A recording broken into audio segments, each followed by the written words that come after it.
گاهی برای پیدا کردن خودت باید همه چیز را از دست بدهی.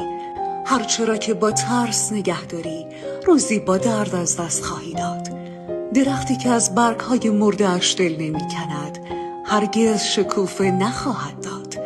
بعضی چیزا را باید همونطور که آمدند بگذاری که بروند. وقتی چیزی را رها می‌کنی به جهان اجازه می‌دهی آنچه برایت مقدر شده راهش را به سوی تو پیدا کند.